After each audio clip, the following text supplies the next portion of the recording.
Again, gusto ko basahin ito eh. Every home is a ministry. Believe in the Lord Jesus and you will be saved, you and your household. Sa aklat ng Acts 16 verse 31. So, nakita niyo po mga kapatid na if you believe, you and your household will be saved. Pag sinabi po, aklat ng gawa, no? Sige, Tagalogin natin, baka marami kasi gusto lang Tagalog, hindi naintindihan po yung English. Para maliwanag na maliwanag, gawa 16:31, no? Sumagot sila, sumampalataya ka sa Panginoong Jesus at maligligtas ka at ang iyong pamilya. Malinaw ba? Malinaw ba ang ating mga mata? So ang mata po na malinaw, nakaunawa, nakaintindi, nakakabasa. So maliwanag po mga mahal kong mga kapatid sa lugar na ito, ang ating mata po ay si Jesus eh. Amen po ba? At sabi po dito ang isa English, believe. Dito po ay sumampalataya ka sa Panginoong Jesus at maligtas ka at iyong pamilya. Alam niyo mga kapatid, if you believe, you will obey. If you believe, you will follow. Intindihan niyo po? Kasi naniniwala ka lang may Diyos, pero hindi ka tumutugon, sumusunod, may sarili kang desisyon, prinsipyo, ibig sabihin, hindi mo nakilala talaga ang Diyos sa buhay mo. Amen! So nowadays, marami po nag-claim na we are Christians. How about your deeds? Amen? Why we are wasting our time, effort, money, doing this every week, every Sunday? Paano po? Para saan? Ano po ang ating nilalaban dito? Ano po ang ating tinatrabaho dito? Anong wina-workout natin dito? Just because, you know why? We prepared for our salvation in the coming of the Lord. Amen? Yun na lang lagi ang isipin natin na we are preparing ourselves sa pagbabalik nating Diyos na buhay. Amen? Sa isip ngayon ng marami, babalik ba ang Diyos? Kailan siya babalik? Naintindihan niyo po? Babalik siya sa takdang araw, oras at panahon na iligtas niya ang kanyang mga tupa. So kung ikaw ay tupa ng Diyos, ikaw ay believer. If you believe, you will follow, you will obey, kahit mahirap. Kaya nga sabi kanina ni sister, yung kanyang, sa kanyang apo, hindi po exempted lahat po rito na may bata sa bahay. Hello? Kaya tama din sagot ng ating MC na, the fruit of the Spirit. Because we are not fighting flesh and blood, but we are fighting high principalities in the air. Kung iyon po ginagamit ng kaaway to distract you, for example, bata yan eh. Hanggang napatay mo na yan. Sino po ang ginawa na susi na ikaw po ay lumagpak at ikaw po ay mawalan? Naintindihan niyo po? Kasi ang mga bata po, sometimes, sabi ko nga sa inyo, minsan ko napatutuo yan eh. Yung apo ko eh, hindi na normal din noon kaisipan niya eh. At the age of 6, sabi ko, ba't ganyang bata na yan? Pag pinagsabihan mo, iikot pa yung mata. Naintindihan niya po, puti talaga yung mata niya. Sabi ko, kakabalik ko lang noon galing Amerika, na ako na nalungkot. Kasi yung bata, pag sumagot pa, I hate you, I don't want to hear you. I don't want to listen to you, gaganon pa yan. Eh, isang layhands lang tumba nga siya eh. Bata, akala mo nagbibiro o naglaro-laro. So there is something behind. Naintindihan niyo po ba? Napabayaan minsan ng magulang kasi ang magulang busy din sa kanyang mga ginagawa at gagawin. So, you allow your children, bigyan mo lang cellphone yan eh. Kahit 5 oras yung bata dyan. Yung nanay, tatay, ganun din. Hello? Anong tinanggap ng mga bata? Ano po nag-mood sa kanila? You are making your own monster in life. Hello, masakit, no? Sipin mo na lang may monster kang anak. Naintindihan mo? Dahil nga doon sa bata, hindi ka na magsimba. Kasi, naintindihan mo, madidistract ka. Hindi lang to kay Sister Nancy. This is for all of us. Because even us, we are teacher of the law, nangangaral, nagtuturo, nung pagbalik namin, nakita namin ibang movement. Eh si Sir niya hawak na panghampas eh. Hindi niya alam, kalaban niya 6 years old. Naintindihan niyo pa? Sabi ko lang, you are not fighting flesh and blood. You are fighting high principalities in the air. Pag nalugmok yung bata, sinong iiyak? Tayo rin. All you need to do is to pray. Na ito po makalaya din sila. At ang magulang hindi magpapabaya na ialalayan, bigyan ng atensyon. Kaya naghahanap ang mga bata ng atensyon dahil wala na silang atensyon. Dahil ang nanay at tatay, abala sa cellphone. Tama po ba? Hindi kayo makapag-deny yan kasi kami po kita rin namin sa sarili namin yan eh. Pag once nakabukas ka na, tingnan mo na yan. Si Pastora po, aminin ko sa inyo, pagdating sa pagkain na yan, ano lulutuin? Naubos na pala yung oras ko doon. Kakakanap anong menu. Doon ako inaano eh. Dinadala sa anong lutuin, anong masarap, anong pagkain, saan pupunta kakain. Hindi mo na malayan na didisib ka na rin. Naubos ng oras at panahon mo. Hindi mo na malayan, wala ka na sa hulog at nalalagpak ka na rin. Naintindihan niyo po? Ganon din ang ating mga anak, apo. Ayaw mo mapaistorbo kasi may pinapanood ka rin nobela o telenovela o teleserye. Naintindihan niyo po ba mga kapatid? Nagulat ka ngayon, iba na ugali ng inalaga mong bata. Marami sa atin dito nakikita ko, para hindi na makakaistorbo ang anak. Oh, diyan ka na, maglaro ka dyan. Kahit hindi na kumain yung anak niya eh. Siya din nandoon din yun eh. Lalo na yan ang mga naglalaro ng games. Anong hilig yung games mga bata? Ano po? Am na yun? Hindi ko alam yun eh. Oh. So lahat ng mga bagay na yun, akala nyo okay. One day, nakita nyo na lang yung anak nyo, hindi na kayo sinusunod. Wala na pagsunod. Kasi ikaw mismo personally, you himself, wala ka na rin kaunawaan ng tinuro ng Diyos sa buhay mo simula nakakilala ka na sa Diyos. Amen? Kaya hindi exempted yung mga Kristiyano na akala mo okay. We are not okay. If we rely the things in this world. Amen? Kaya nakita mo yun, okay naman. For example, si Nas. Example, kasi siya kaninang topic eh. Nakita mo nung Sunday, iba yung bata. Hello? Wala siyang pare. Hindi siya lumalapit kahit kanino nang aasar siya. Habol siya ng habol kung ano ang ginagawa niya. Nahampas niya kotse, takbo dito, takbo doon. Pero nakita natin the spirit behind, iba na. Nakita namin yun.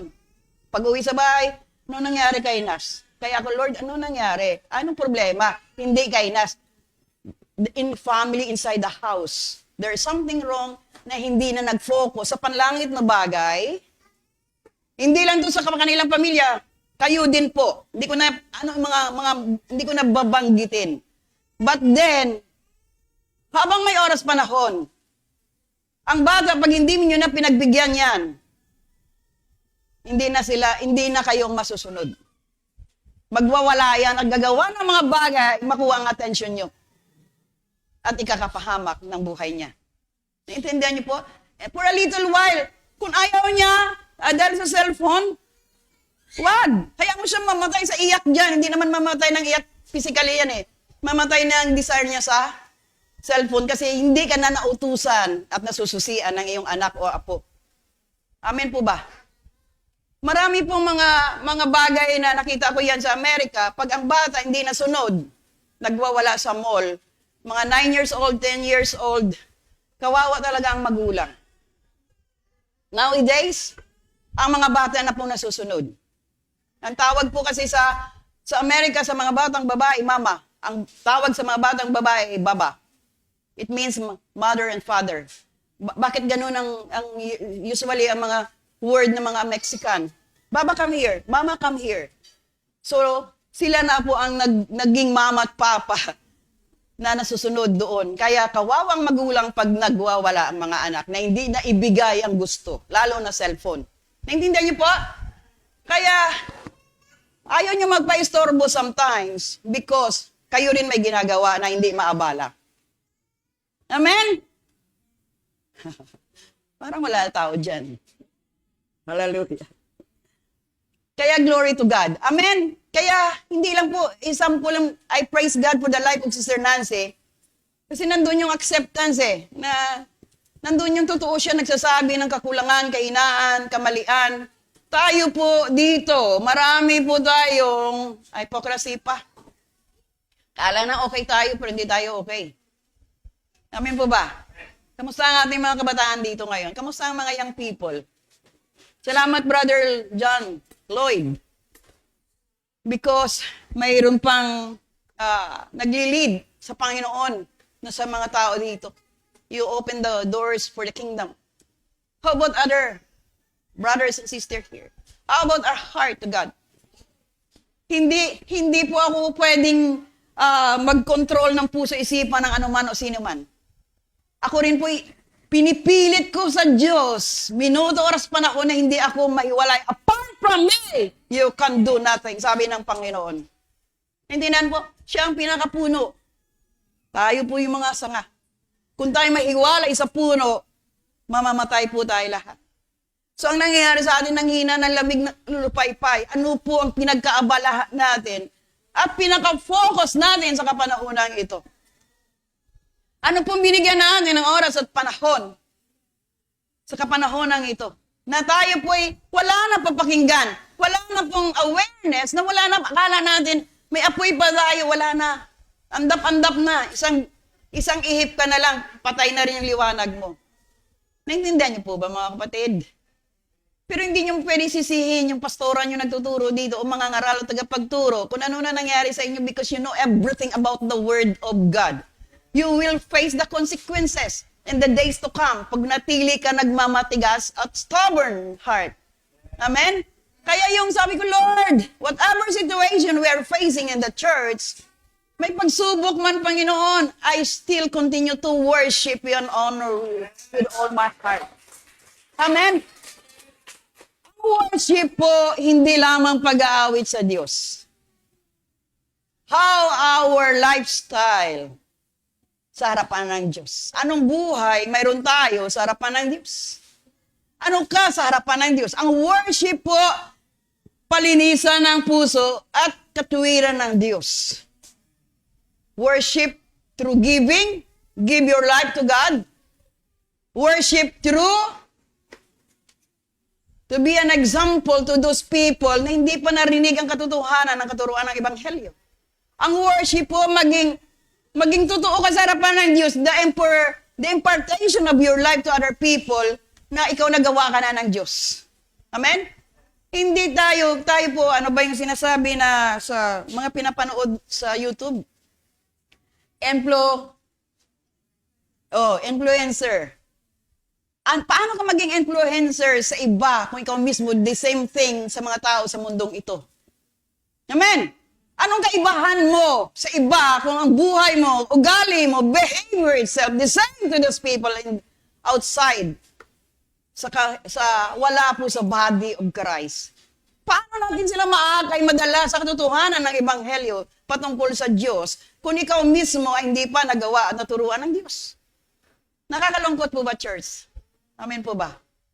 Kaya nga may nanghina, may nanlabig, may lulupaypay, tinanong mo ano ng problema, ano sa sitwasyon. At narinig mo na lang. Kung saan lumapit sa Diyos, may pagsubok, of course. Amen? Ayaw naman church kasi the more na lumalapit sa Diyos, bakit maraming pagsubok? Sino walang pagsubok? Sino? Bigyan kita. Amen po ba? Alam niyo po, totoo yun. Na the more you walk with God, si Satanas hindi papayag na hindi ka agawin. Ulit. Gagawa siya ng distraction sa buhay mo, kawalan, kahirapan, sakit, karamdaman, para matitest na yung faith mo at totoo ka ba talagang nakakilala na sa Diyos? Totoo ka na ba na bumalik loob sa Diyos? So papasok ngayon yung kawalan, kahirapan, Problema, sitwasyon. So how you handle that? Paano? Of course you have. Dalawa ang iyong tuhod. Dalawa pa. Tingnan mo kung may tuhod ka. You kneel down to God, lumuhod, humingi ng tawad, humingi ng instruction sa Diyos dahil di mo kaya ang destruction na ginagawa ng kaaway sa buhay mo.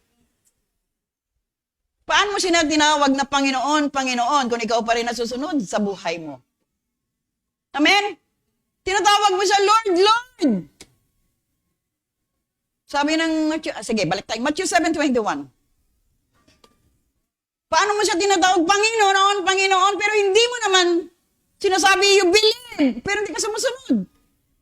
Walang pananampalataya dyan, hindi sumusunod. Basahan natin, Marami ang tumatawag sa akin ng Panginoon. Narinig niyo po ba? Pero hindi ito nangahulugan na makapasok sila sa kaharian ng langit. Ito nakakalungkot, church. Kayo po marami na kayong katuruan na tinanggap. Marami na pong ebanghelyo ang naituro, na pahayag, na ibigay sa church na ito. Pero hindi nangahulugan na makapasok sila sa kaharian ng langit. Ang mga tao lang na sumusunod, narinig nyo? Ang mga tao lang sumusunod sa kalooban ng aking amang nasa langit ang mapabilang sa kanyang kaharian. Nabilang ka na ba? Mapabilang ka ba? Yun ang nakakalungkot ngayon eh. Wala tayo dapat ipagmamalaki. Wala pa tayo naabot at narating. It is clear. Very clear. Maliwanag. Hindi nangahulugan. Tinawag mo siya, Lord, Lord, Panginoon, Panginoon. But still you're doing your own way. Wala kang Diyos na pinapakinggan. Hindi ka makapasok sa kaharian ng Diyos. Sabi mo ngayon, ano po dapat gawin? Sumunod ka sa kautusan ng Diyos. Magmahal ka. Pagmamahal ang kailangan ng Diyos. Sa Diyos, higit sa lahat, at pag-ibig. Pag sinabi pag-ibig, balik tayo, sige. Balik tayo sa 1 Corinthians 13. Mamaya tayo balik dito. Nabasa niyo natin. Na hindi lang makapasok. Ang tanong mo, sige, pag itanong ka katabi mo, makakapasok ka na ba? 1 Corinthians chapter 13. Ha? Baka hindi pa narinig ng baka bingi-bingihan siya. Harap, sabihin mo sa mukha niya, harap. Makakapasok ka na ba?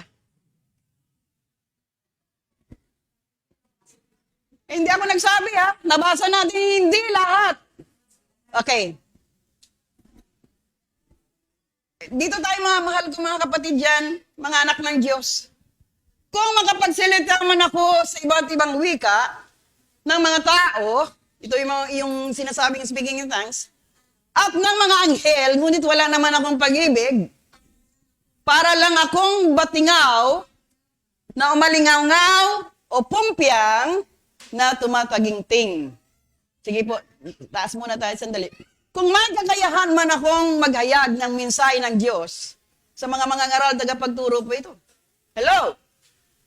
At may pangunawa sa lahat ng lihim ng katotohanan at lahat ng kalaman at kung mailipat ko man ang mga bundok sa laki ng aking pananampalataya, ngunit wala naman akong pag-ibig, wala akong kabuluhan. Masakit, no? Wala pa din pala kabuluhan kami na natuturo, mga ngaral. Kung totoong nangaral kami, napakagaling mangaral. Kung walang pag-ibig, wala lahat kabuluhan. Amen po ba? What do you think, church? Wala pa ba rin ba pag-ibigay na dama sa nagtuturo sa inyo? Wala pa rin ba pag-ibig na ibigay sa inyo mga lingkod ng Diyos na naging totoo sa inyo? Dahil sabi dyan, wala akong pag-ibig, wala akong kabuluhan. Bakit pa magtuturo kung wala namang kabuluhan? Wala naman pag-ibig, sakripisyo. Kasama po kasi yan sa buhay. You need to understand each and everyone, every individual here. Kasi alam ko, ang pinagmula ng inyong mga ninuno, angkan, there is something inside of you na stronghold, genetic ties, salinlahing ugali, na kung bakit po okay ka ngayon, bukas hindi ka na naman okay. Have you heard that? Nag-aapoy ka ngayong linggo, nagpupuri, naglalagablag. Hello? Pagdating ng linggo, wala ka na namang gulay ka na naman, nalantang-lanta. What happened? Kaya nga, ang sinasabi dito, hindi mo pwedeng kaligtaan ang pagtitipon patungkol sa Diyos. Hebrew 10. Dahil isang bagay ito nagbibigay kalakasan sa iyong pananampalataya. Amen po ba? Hello, church? You are blessed because mayroon pang natira na magtuturo, mga ngaral. Hindi na tayo lalayo sa ating kapatid dyan. Sirado na po ang church nila dahil isa na lang si pastor na iwan. May alam pa kayo dyan, may kapatid tayo dito, ng church nila sirado na, kaisa na lang naiwan, si pastor na lang. Naintindihan niyo po? Gusto niyo rin ba mangyari yan sa atin? No, hindi tayo papayag. Mahal tayo ng Diyos. Inaabot tayo ng Diyos sa pamaraan ng kanyang pamaraan. You need to do is to stay firm, be still in the presence of God. Nakita mo yung kapatiran mo ng hina ng lamig ng lupay-pay, be the one na look upon Jesus. Ikaw na po mag-akbay dyan, ikaw magyakap dyan, look upon Jesus. Kung ano man pagsubok mo sa sitwasyon, hindi mo maintindihan, maunawaan, look upon Jesus. Because Jesus Himself is a great example how He overcome evil by good. Naintindihan po natin mga kapatid. Kaya encourage ko sa iyo yung communication yun sa Panginoon, hindi pwedeng hinto. Hindi ka pwedeng, ayoko na mag-pray kasi hindi naman ako pinapakinggan ng Diyos. Hindi ho. Alam ng Diyos ang needs mo. Pangailangan mo, sitwasyon mo, kalagayan mo. Hindi natutulog ang Diyos para sa ating lahat. Amen po ba? Kaya lang the flesh, yung pita ng laman, yung ating pakiramdam, emotion, feeling, sitwasyon, doon tayo nag-focus. Ay, nasaktan talaga ako. Sakit. Anong masakit? You want to go to the kingdom of God, you want eternal life with God, then the suffering and a little while that we have right now, kaya mo magtiis, perseverance is needed in the life of a Christian. Amen, hindi ka exempted sa pagsubok sitwasyon just because the enemy, hindi po natutulog si Satanas upang ikaw masilo muli, maagaw muli, madala muli sa kasadlakan na kadiliman, ng kawalan, kahirapan, at walang-wala na ikaw tatawaging Diyos sa iyong buhay. Kaya nga sabi po rito, marami ang tumatawag sa aking Panginoon, pero hindi ito mga ulugan na makapasok sa kaharian ng Diyos. Mga kapatid ko, babae, lalaki, nanay, mga tatay, sa lugar na ito. Mitiin natin makapasok sa langit. Mitiin natin tumugon sumunod. Para, sabi nga dito, believe in the Lord Jesus and you will be saved. Maniwala ka sa Diyos para ikaw maligtas. Hindi lang ikaw, you and your household. Para na lang magligtas lahat ng mga mahal natin sa buhay. Dahil lang sa iyo malaglag lahat sa impyerno dahil sa gawa mong makasarili ka, self-centeredness.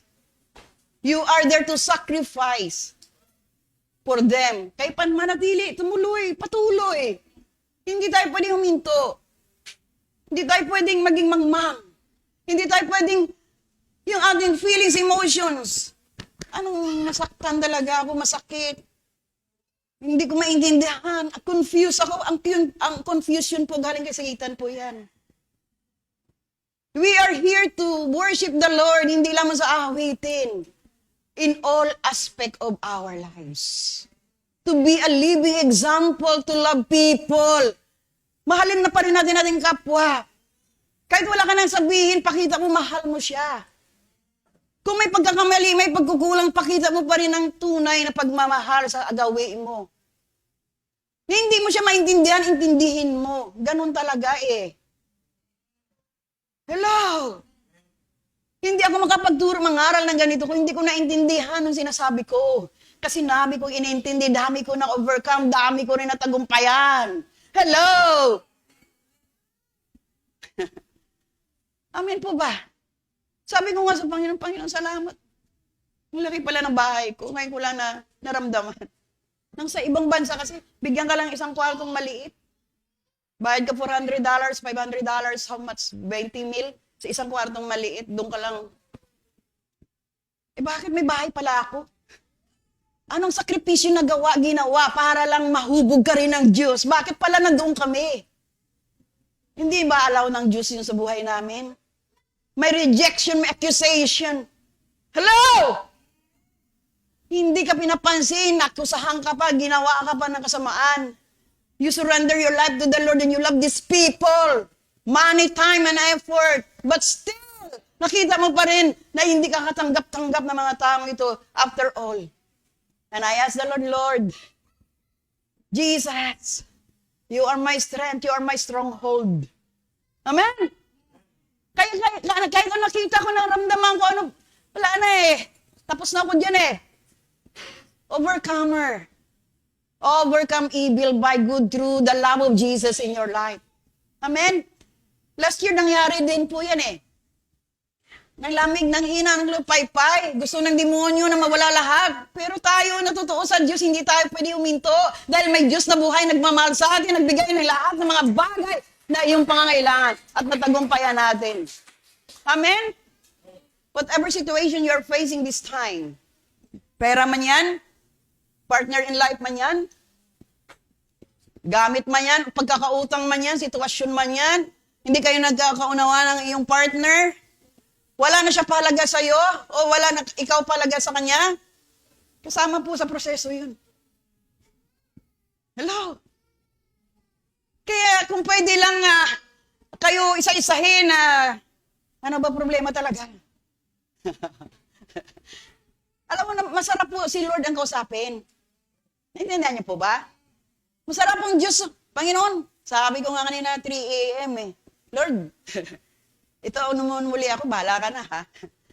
Eh may mga narinig po ako, Panginoon. May nakita ako, mayroon po sitwasyon, Panginoon. Anong gagawin ko? Si sister ayaw nang magsimba kasi lalong nawalan ng nagsimba. Hello! So saan siya nag-focus? Sa pangangailangan. Naintindihan niyo po ba? Si sister hindi na magsimba kasi kailangan kumita ngayong araw na ito. Hindi niya alam, sumunod ka lang muna. Sunod lang ng sunod. Makita mo one day, doon nakaiga ka na, nawala ka nang hinahanap-hanap pa. Hello! Glory! Hindi ka agad sarap. Hindi ka agad pasarap. May sakripisyo mga kapatid para maabot natin ang alituntunin, ang kaunawaan na ang Diyos po ay nag-aayos, gumagawa, nagbibigay katuruan. Amen? Isanay ka na ng ganitong lifestyle eh. Okay lang sa'yo ganyan eh. Pero hindi po sa Diyos pasado yan. Kaya nga sinabi kanina na hindi lahat na tumatawag Panginoon, Panginoon ay makapasok sa karya ng Diyos. But I am asking you, church, trust the Lord in your life and ask the Lord what to do. Hindi mo hayaan na ikaw lang masunod ng Diyos. Huwag mo hayaan na hindi mo siya pakinggan. Pakinggan mo rin siya minsan kung wala ka naririnig sa Diyos. Magbasa ng Biblia, maririnig mo at makita ang sinasabi ng Diyos sa iyo. Amen? The Word of God Himself can speak to you directly. Ito pa lang gusto ng Diyos sa amin. Wala ka nga oras panahon magbasa ng Biblia. Kaya hindi mo na unawaan na ikaw po ay kinakausap ng Diyos. Yung gusto mo ang bigyan ka ng Diyos, hindi mo siya pinagbigyan na nais niya, you read my word because, hallelujah, if you abide in me, sabi ng Diyos sa iyong salita, sa John 14, if you abide in me and my words, ask anything, and it shall be given. Narinig po ba natin? Abide in my words. Abide in me. And you will ask anything, and it shall be given. Gusto mo lang bigyan ka ng bigyan at tanggap ka ng tanggap, ayaw mo magbigay. Kanino? Sa Diyos. Hallelujah. O, basa na tayo. Buksan natin ang Biblia natin. Wala pa tayo. Wala pa pala daw pala. Wala pa talaga kapatid. Nasa umpisa pa lang tayo. Thank you, Lord. Glory. Sige po, buksan natin ang Romans chapter 2. Dito muna tayo. Roma 2. Ito Tagalog. Thank you, Lord. Thank you, Jesus. Ngayon, masasabi mong dapat lang ano? Hatulan ang mga taong ito dahil sa kanilang, kasamaan. So pag masama ka, hahatulan ka talaga kasi sabi po dito pero maging ikaw na humahatol, ay walang maidadahilan sapagkat sa iyong paghatol sa iba, ay hinatulan mo rin ang iyong sarili. Ito nakakatakot, di po ba? Kayo po ano dapat natin gawin? Look upon Jesus, wag mo na siyang problema, hindi mo alam, nabagsak ka na dahil sa Kanya. Stressful na buhay mo, na-depress ka na dahil sa Kanya. Ano sabi diyan? Walang maidadahilan sapagkat sa iyong paghatol sa iba, ay hinatulan mo rin ang iyong sarili dahil ginagawa mo rin ang mga bagay na iyon. So hindi ka exempted kasi akala mo okay ka. Hindi ka pala okay. Hello? Nakita mo sila, pero ikaw, hindi mo nakita. Maliwanag po ba? Kaya nga sabi dito, kayo takot ako maghatol sa ano kasi alam ko. May paghatol din sa akin. Sige, tuloy po, Kuya Luis. Alam nating makatarungan ang hatol na Diyos sa mga taong gumagawa na. So bakit hindi tayo makaalis dyan sa kasamaan yan? Ano bang kasamaan? Ano pong kasalanan? Pita ng laman. Kung ikaw po'y naglalasing pa, umiinom pa, naninigarilyo pa. Oh, sorry po Pita ng laman yun. Pita ng laman flesh. Nagdodroga ka pa, flesh pa rin yun kasi desire mo. Gusto mo lang, pasarapan, magpapasarap, pero hindi mo alam, sinisira mo na ang templo na Diyos. Ano po ang templo ng Diyos? Naghahari siya sa atin. Pero ang Diyos hindi maghahari sa isang katawan o templo kung punong-puno ito ng, kasamaan. Bakit hindi natin nakita yan? Walang nagsasabi. Ngayon, sinasabi ko na sa inyo, nasabi pala ng salita ng Diyos, alam nating makatarungan ang hatol ng Diyos sa mga taong gumagawa ng kasamaan. So ano pang kasamaan? Sexual immorality, fornication, pagnanakaw, pangangalunya, adultery. Ano pa? Kasinungalingan. Ayun po kasamaan yun. Walang kang pag-ibig sa puso towards other people. Makasarili ka, kasamaan pa rin yun. Hello?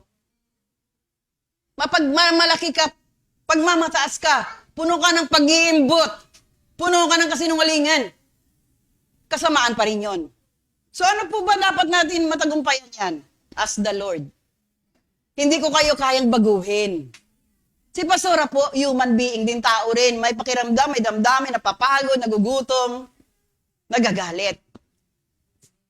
Hello? Pero dahil may Diyos ako na pinaglingkuran at narinig ko ang kanyang katuruan, manatili ako sa katuruan ng Diyos dahil gusto ko pumasok sa kariyan ng Diyos. Amen. Kaya hindi ako pwede maghatol kanino man. Hindi ako Diyos Dati din po ako naninigarilyo. Umiinom, mas mahalin pang inumin ko, mayabang din ako noon. Matapang pa. Huwag ka obra sa akin, pitserahan kita. Ano intindihan mo? Pwede ka tatumbahin kahit malaki ka. Ganun ako kayabang. Narinig ko yung bangyel, nakita akong sarili ko, nakakaya ako sa harapan ng Diyos. Lord, gusto ko na makalaya sa ganitong pamumuhay. Gusto ko na makalaya sa pagmamalaki, pagpaimbabaw sa paanan mo, O Diyos. Lord, basahan lang ako. Tulungan mo ako mabago. Magbago. Naintindihan niyo po ba? Lahat tayo sa ganung uring pamumuhay dahil sa ating mga ninuro ay pagising mo sa umaga, nakita mo tatay mo nagbigitara na, nagiinom na ng tanduay, akala mo okay lang. Tatay ko kasi, hindi nabubuhay na walang isang lapad every day. Naintindihan niyo po? Every day yan, isang lapad niya, ubos siya yan, pero kakanta lang yan ng kanta, walang yun mumpay. Hindi naman siya nananakit na-idol mo siya kasi masaya siya pag nakainom. One day, nagising ka na lang na tatay mo na nilaw na. Hello? Dilaw ng puko, dilaw ng buong katawan, mata, sa atay na pala. Naintindihan niyo po? May consequences sa paglalasing. Sa sigarilyo naman, bakit si Pastor nahinto ng panigarilyo? Bakit ko sinishare ito sa inyo? Dahil po lahat kami, si Sir po, 15 years old, Marlboro na yan eh. Oh, may trabaho eh, magaling malakas eh. Naintindihan niyo po? Eh, nakita mo sa Biblia na ikaw hindi makapasok sa langit at ang katawan mo ay templo ng Diyos, mamili ka. Papasok ka sa langit o sundin mong pita ng laman na gusto mo. Eh, marami na ayaw sa amin. Hello, wala nang barkada kumakatok sa bahay. Wala na pong, punta kami pare dyan. May dala kami isang case na beer. Eh, si Mrs. mo hindi, wala na kaming alak eh. May gatas dito, may kape, may oranges. Wala na pupunta. Bakit? Hindi na kami kilala. Lumayo na mga kaibigan namin barkada sa inuman. So, sakripisyo. Mawalan ka ng kaibigan kung wala ka na sa mundo. Makamundo ka. Pero kung sa Diyos ka, hello! Maraming talagang separate sa'yo. Pero gusto mo pumasok sa langit, sila ba intindihin mo ang Diyos na nais na daling ka sa karian niya? Para walang tao dyan, malapitan nga kayo. Walang tao dyan eh. Naintindihan niyo po ba ang katuruan na kayo nais ng Diyos maging matuwid para makapasok kayo sa karian na kanyang hinanda? Yun pong nais ng Diyos. Mahal tayo ng Diyos maging matuwid, maging ganap sa dalang buhay para po tayo lahat ay magkita sa karian ng Diyos. Glory. Yun po yun. Huwag tayo mapa-influence sa mga tao sa ating paligid. Narinig natin yung mga... Naintindihan niyo po. May narinig na kayo ng katuruan, may ebanghelyo na ang Diyos na hindi nilihim sa atin. Pasalamatan natin yan. Palakpakan natin ang Diyos. Hallelujah! For a little while, sabi ng Bible, mayroong suffering. Pero, ano ang gusto mo? Sino pipiliin mo? Ano pong gagawin mo? Langit at impyernong pinaglalaban dito. Hello! Bakit naturo natin ngayon yan? Hindi naman dapat. Sige. Sige, taas mo po. Glory. Pero sino ka para humatol sa iba? Kaya kung may nagsabi sa iyo na, again, ay, lasinggiro ka, hindi ka makapasok sa langit. Hayaan mo sila. Between you and the Lord. Ay, nagkakasala ka pa, hindi ka pasok sa langit. Hayaan mo sila. Basta ikaw nagmimiti, Lord, gusto ko pumasok sa langit. Tulungan mo ako mabago, tulungan mo ako magawa mo ako. Lord, binibigay ko ng buhay ko sa'yo. Palakpakan natin ng Diyos. Hallelujah!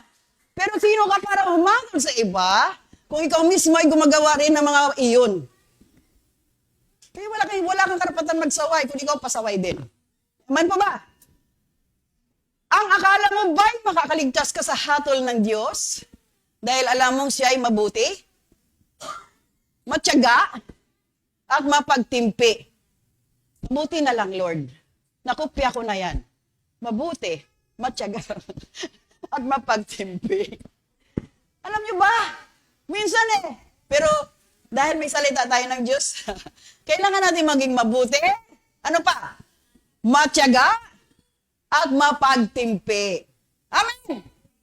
Dapat mong malaman na ang Diyos ay mabuti sa iyo dahil binibigyan kanya ng pagkakataon. Woo!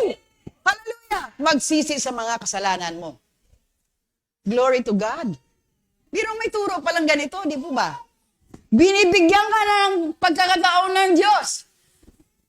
Kung wala katuruan, lahat mo tayo bulag-bingi. Akala natin, nagisnan nating buhay, okay lang.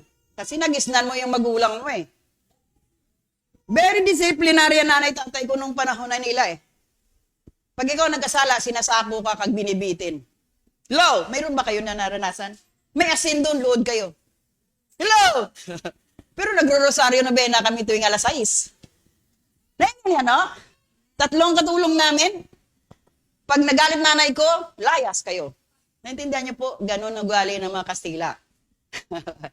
Pero salamat sa Diyos. Buti na lang nagbasa ako ng Bible.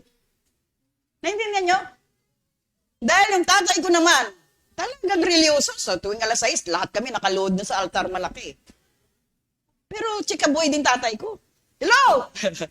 Naglumuluhod, nagro-rosaryo, nagnobena, pero chikaboy. Mahilig din sa mga magaganda. Hello! Nakapalda. Manginginom pa, pero mabait yung tatay ko. Naintindihan niyo po? Oh, hindi nagagalit sa akin yun. Kaya yun po yung ibig sabihin, mga kapatid. May instruction ng Diyos. Mabait na magulang natin. Nakita natin kahit mali ang ginagawa, mabait, wala tayong karapatan magsaway sa kanila dahil magulang natin sila. But if you love them, speak to them the truth, and they will set me free. Amen? Yun po yun. Kaya maliwanag, mga kapatid. Saan pa tayo? Sige po. Magsisi sa? Balik tayo sandali. Bakit di sila nagsisisi pa eh? Hallelujah. Hallelujah. Pero sino ka humatol sa iba? Mismo ang gumagawa rin ng mga iyon? Akala mo ba'y makakaligtas ka sa hatol ng Diyos dahil alam mo siya ay matubuti, matyaga at mapagtimpi? Dapat mong malaman ng Diyos ay mabuti sa iyo dahil binibigyan ka niya ng pagkakataong magsisi sa mga kasalanan. Sige po. Pero dahil sa matigas, ano na naman ang matigas? Matigas ang ulo mo at ayaw mong magsisi, pinabigat mo ang parusa ng Diyos sa iyo sa araw na ihayag niya ang kanyang puot at makatarungang paghatol. So may araw pala talaga na darating na may paghatol ang Diyos. Okay ka ngayon, but face the consequences sa ginawa mo at mga nagawa mo. Kundi ka nagsisisi. While ago, tinitingnan namin, kahapon po, the other day pa, pinapaulanan ng Israel ng, ano yun, missile, nuclear. So, ano sunod niyan? Marami na pong namatay na naman, marami pong nasira na naman. Israel na ngayon ang inaatake ng Palestinian, tama po ba? So, ano next? Matthew 24 yan, naturo na sa inyong Bible study yan. Pero, kasama po yan sa natala na mangyaring kaguluhan, digmaan, bagyo unos, lindol, bulkan, ano pa.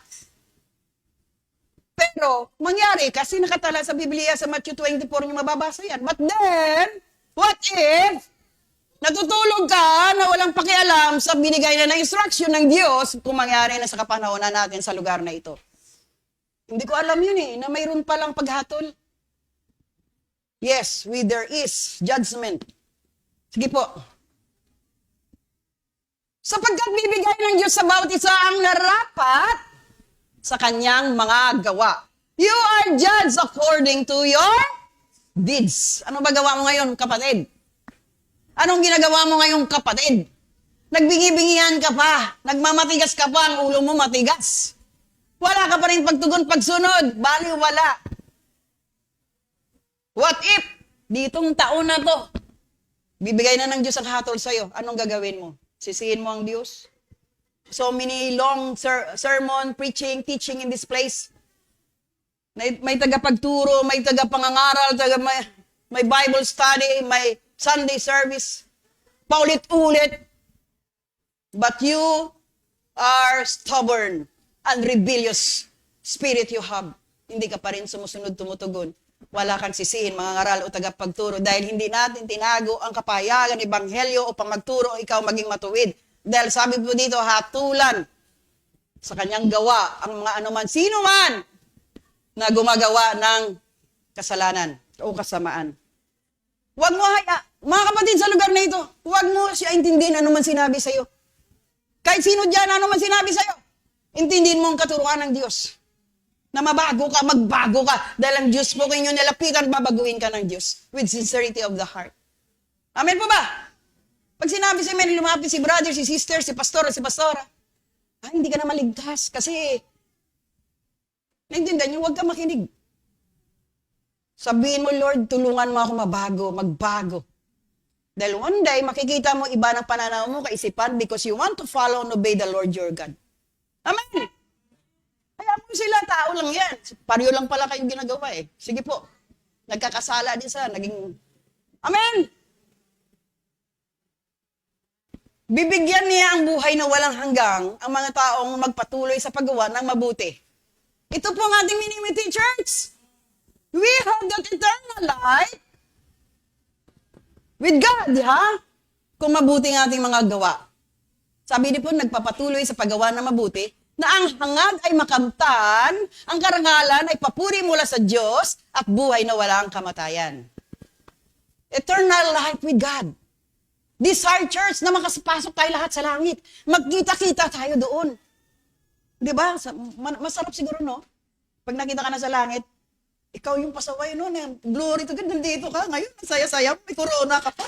Palakpakan natin ang Diyos. Hindi niyo po ba? Huwag niyo baliwala yung pagtuturo dito kasi God gave us chances. Binibigyan pa, sabi kanina, binibigyan pa ng Diyos ng pagkakataon. Oh, mayroon nakikinig, isa lang. Binibigyan ng Diyos ng pagkakataon para magbago. Magsisi. Amen. Tuloy po. Hindi niyo ba, have you noticed, church? Mga kapatid ko dito, bata matanda. Tuloy-tuloy yung turo ngayon ng pagbabago. Very, very deep yung tinuturo sa atin. Wala na po yung baka. Wala nang baka ngayon. Sa iba na mahal ang baka. Sa iba naman na walang niisip, kundi ang sarili. Ito, church, mga young people, Sa iba naman na walang niisip, kundi ang sarili, at ayaw sumunod sa katotohanan, kundi sa kasamaan, ibubuhos sa kanila ng Diyos ang kanyang matinding galit.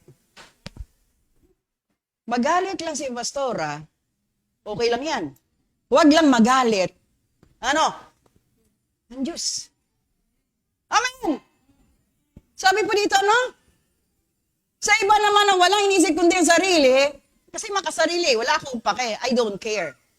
If you care the Lord, if you care about God, if you care about your neighbors and your loved ones and your family, mayroon kang pakialam. Dahil sabi diyan, ibubuhos sa kanila ng Diyos ang kanyang matinding galit. May narinig ba kayo? Gusto niyo ba magalit ang Diyos sa inyo? Ayaw natin kasi mabigat, matindi. Tapos sisihin mo ang Diyos, bakit anong nangyari sa pamilya mo? Ano nawala sa ari-arian mo, sa buhay mo, sa katawan mo, physically, mentally, spiritually? Dahil face the consequences. Sabi po sa kanila ng Diyos ang kanyang matinding galit. Tuloy po, sige po. Lahat ng taong gumagawa ng masama ay parurusahan ng Diyos. Ang mga Hudyo muna bago ang mga hindi Hudyo. Hudyo ka ba?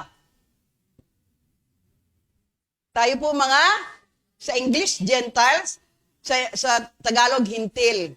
Hindi tayo mga Hudyo. Pero binigyan tayo ng habag ng Diyos, sa kabutihan ng Diyos, na mapasama sa nais ng Diyos maligtas. Kaya pinabutan tayo ng salita ng Diyos.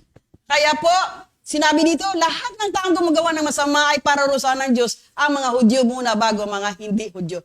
It means we are all Gentiles. Hindi tayo Hudyo, pero nakapasama tayo sa offer ng Diyos na maligtas kung susunod tayo sa kanyang katuruan. Amen. Sige po.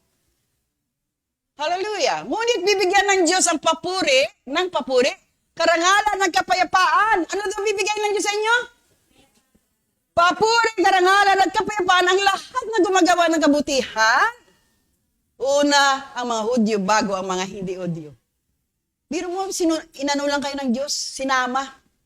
Kasi ang focus talaga ng Lord, yung mga nakatira sa Israel mga Hudyo. Hindi na niyo po ba? Gumagawa ng kabutihan una. So, ibig sabihin, ano bibigyan ng Diyos sa inyo kung sumusunod kayo? Papuri, karangalan at kapayapaan. Sino walang fish dito? Fish?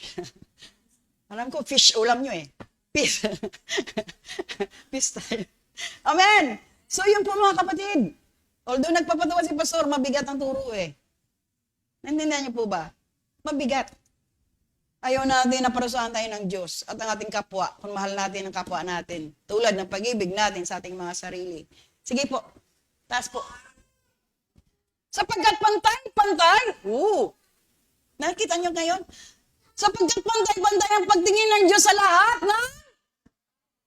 wow! So, akala mo nakaalamang ka. Akala mo mataas ka. Si Lord, pantay-pantay tayo. Tinitingnan ng Diyos. Mahal tayo ng Diyos. Binigay niya ang kanyang bugtong na anak sa krus. Tinubos niya na ang kasalanan mo, kasalanan ko, para lang tayo maging bahagi sa inandaan niyang kaharian sa langit, hindi sa impyerno. Amen? So, tuloy po tayo, kapatid. Ang mga taong nagkasala na walang alam, ito pa, maganda to. Are you there? Gising pa ba katabi mo? Sige nga, tingnan mo. Ang mga taong nagkasala na walang alam sa kautusan ni Moises, ay mapapahamak. Sabi po dito, walang alam. Mapapahamak at ang kaparusahan nila ay hindi ibabatay sa kautusan. Ang mga nakakaalam naman ng kautusan ni Moises, pero patuloy na gumagawa ng kasamaan ay parurusahan na batay sa kautusan. So may parusa talaga mga kapatid. Hindi pwede i-ignore ito. For example, namatay ka ngayon. In Jesus' name, ayaw ko naman mamatay kayo kaagad eh. Hindi pa kayo ligtas eh. Naintindihan mo ba? Nakaburol ka dyan ngayon. Hallelujah. Example to ha. Buksan yung inyong pananaw. Gusto mo makapasok sa langit? Halimbawa ito si Inday, o si Tutoy, si Nine, si Nineng. Hindi mo alam kung anak mo yan, kapatid mo yan, nanay mo yan, tatay mo yan, hindi mo alam. Gusto mo siya makapasok sa langit? Kaya lang, namatay na siya. Nakita mo pag-ugali niya, behavior itself, character itself. Ano gagawin mo? Tatawag ka ngayon ng pare. Tatawag ka ngayon ng pastor or pastora. Nadasalan siya. Do you think makapasok sa langit? Hello? Tatawag ka na lang magdadasal, bakla pang tinawag mo. Naintindihan mo? Tagapagdasal. Naalala ko tuloy yung nagpadasal yung aking mga hipag sa ika-40 days ng biyenan ko. Kumuha sila ng bayaran na tagadasal. Nakalipstick ng ka-eyebrow, kumikimbong-kimbang pa. Sabi ko, pakapasok ka ba sa langit? Ikaw pa nagdasal doon sa patay? I don't know, hindi ko alam. Siya mismo hindi alam, pero siya tagadasal doon sa patay. Sabi ko, po, kilala mo ba si Lord, si Jesus? Nakintindihan niyo po ba? So yun po isang bagay na kumuha ka na nagdadasal, makasalanan pa sa'yo. Do you think yung patay na yan mabuhay, papunta sa langit? Kasi nagdasal ka eh. Wala na pag-asa yun. Kung hindi nagbalik loob sa Diyos yun, nung oras, araw, panahon niya, inabot na siya ng Diyos. Do you think inabot ka ba ng Diyos ngayon? Are you sure? Then listen and obey and put in application the Word of God. Because the Word of God can change our life and transform you for His glory alone. Amen? Yun po ang nais ng Diyos sa atin lahat. Hindi ka maging mangmang. Dahil ang Diyos po napahayag ng katotohanan para makalaya ka ng lubusan sa gawa ng kadiliman. The Lord your God is God, the Most High God. The Lord is the Almighty God that can change your life. Hallelujah! Hindi na tayo naglalaro, nagbibiro because this is end times. Huling kapanahonan na whatever damating man ngayon, bukas ngayon, you are prepared for God's glory, for the kingdom of God. Ayaw natin sa impyerno, mga kapatid. Sabihin mo ngayon, ayaw ko sa impyerno. Amen? Kung gusto mo sa impyerno, huwag ka na pumasok dito. Hallelujah! Dito kasi tinuturo na mapunta tayo sa langit. Pero kung nandito ka, hindi ka naman nakaunawa at ayaw mo mababago, magpakasaya ka na yun, mag-hold up ka na para yumamang ka kaagad. Pumasok ka na sa mga bangkong malalaki. Mag-enjoy ka na. Total, sa impyerno ka naman pupunta eh. Naintindihan niyo po ba? Magpakawasala ka na, magpakalulong ka na sa kasalanan. Dahil ano mo naman sa Diyos eh. Dahil impyerno din pupuntahan mo. But, if you want to enter into the kingdom of God, you want to follow the Lord Jesus, then there is little suffering. Dying to self. Hindi na ikaw nasusunod. Ang nasusunod na ang katuruan ng Diyos sa buhay mo. Amen? Iyon ang sakripisyo natin eh. Mahirap naman sumunod. Kaya yung pumasok din sa church eh. Narinig ko na naman yung kasalanan. Naintindihan niyo po? Tama po yun. Para may nagtutuwid sa atin. Para may nagkukorek sa atin. Dito nga may English akong babasahin. Hallelujah. Diyan ka muna. Hindi pa tayo tapos. Mga 3 oras pa. Kasi nag-aantay na yung pagkain nyo. Mayroon tayo yung roast beef dyan, no? Sino kumakain ng roast beef dyan? Mayroon dyan, no? Ilang tray yan niluto ng mga masisipag nating kapatid. Parang hindi kayo makapaniwala na may roast beef kayo dyan. Naintindihan niyo ba? Hallelujah! Kaya mga mahal ko mga kapatid sa lugar na ito, ha? Magtiyaga muna ng gutom dyan, ha? Makinig muna tayo. Ito lang gusto ko sabihin sa inyo. Kung may pastor kayo na hindi kayo kinokorek, ibig sabihin, wala sila pakialam sa iyo, maligtas ka o hindi. Naintindihan niyo po? Wala pong pakialam kung yung pastor niyo hindi kayo kinokorek. Walang accountability or liability. Ang ibig sabihin, sa mga nagtuturo ng ngaral na hindi kayo tinutuwid. Amen po ba? Kung ikaw po ay handa lagi i-rebuke, itutuwid, it means may covering po yung pastor nyo sa inyo. Amen? Yun po yun. Iyon pong hinahanap mo. Na ikaw po, through the life of your pastors here, hindi ka hinintuan ipanalangin sa Diyos. Dahil gusto rin ng pastor nyo, lingkod ng Diyos, mga ngaral, tagapagturo, mapasama rin kayo sa karian ng hanay ng Diyos. Amen? Mahirap lang talaga sumunod kasi ayaw mo. Pero kung mahal mo ang Diyos, kaya mo talikdan ng mga bagay na kasakit ng puso ng Diyos. Amen? Sige po, Kuya Luis. Malapit na tayo. Sapagkat hindi ang nakikinig sa kautusan ang itinuturing ng Diyos na matuwid. Do you hear this? Sapagkat hindi ang nakikinig sa kautusan ang tinuturing ng Diyos na matuwid, kundi ang tumutupad nito. Amen? So matuwid ka na ba? Sige nga, sagot ka nga kung matuwid ka na. Matuwid ka na ba? Sabi mo, slight, kunti lang. Little lang. Wala little sa karian ng Diyos eh. All. Amen? Sapagkat hindi ang nakikinig sa kautusan na itinuring ng Diyos na matuwid, kundi ang tumutupad nito. Tinuturo ba dito ang katuwiran ng Diyos? Ang katotohanan ng salita ng Diyos. Ang pagkukorek sa inyo dahil mayroon tayong responsibility, accountability sa bawat kaluluwa na narito. Kaya hindi pwedeng lugaw-lugaw eh. Tapos na tayo dun sa yugto ng buhay na yun. Sige po, Kuya Luis. Ang mga hindi Hudyo ay walang kaalaman tungkol sa kautusan ni Moises. Pero kung gumagawa sila ng maayon sa sinasabi ng kautusan, ipinapakita nila na kahit wala silang alam tungkol dito, ay alam nila na nararapat gawin. So, diyan muna tayo huminto. Amen? So, church, you learn everything. May narinig na ba kayo? Mayroon po ba kayo nais pang magawa para mapurihan ng Diyos sa buhay mo? Ano bang maibigay mo sa Diyos ngayon sa kapanahon ng ito? May utang na loob ka ba sa Diyos? Mayroon wala? Bakit hindi mo rin siya pasayahin through your life? Bakit hindi mo siya sundin kung mahal mo ang Diyos? Amen? Nakakalungkot, no?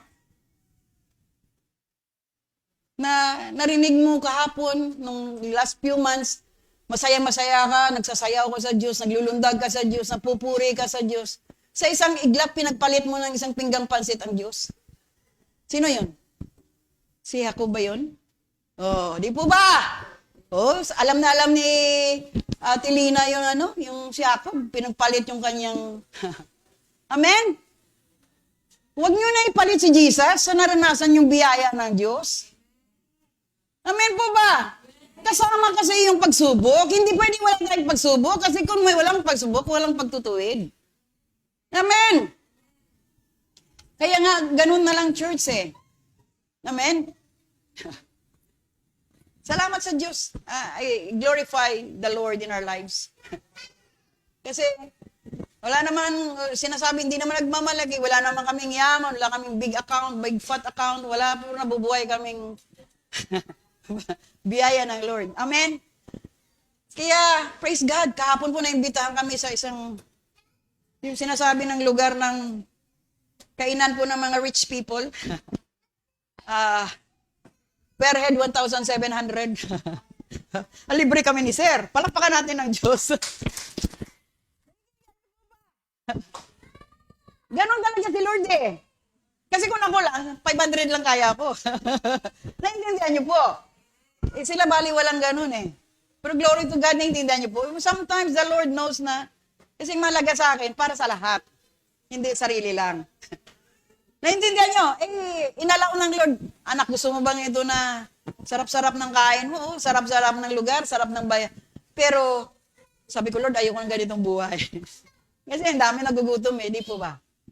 Naintindihan niyo po ba? Dami nagugutom. Tapos, ang kakainin mo lang ginisang mais. 1.7 na yun. Yung mga ganon. Hindi. Naintindihan niyo po. Isang bola-bola. Glory to God. So, normal na mas masarap ang pagkain natin dito every Sunday. Sagana, biyaya, pagpapala, bukas na langit ng Diyos. Palakpangan natin ng Diyos. Amen po ba? Are you there? Willing ba kayo sumuko sa Diyos? Hindi ka pastor, sa Diyos tayo susuko. Amen?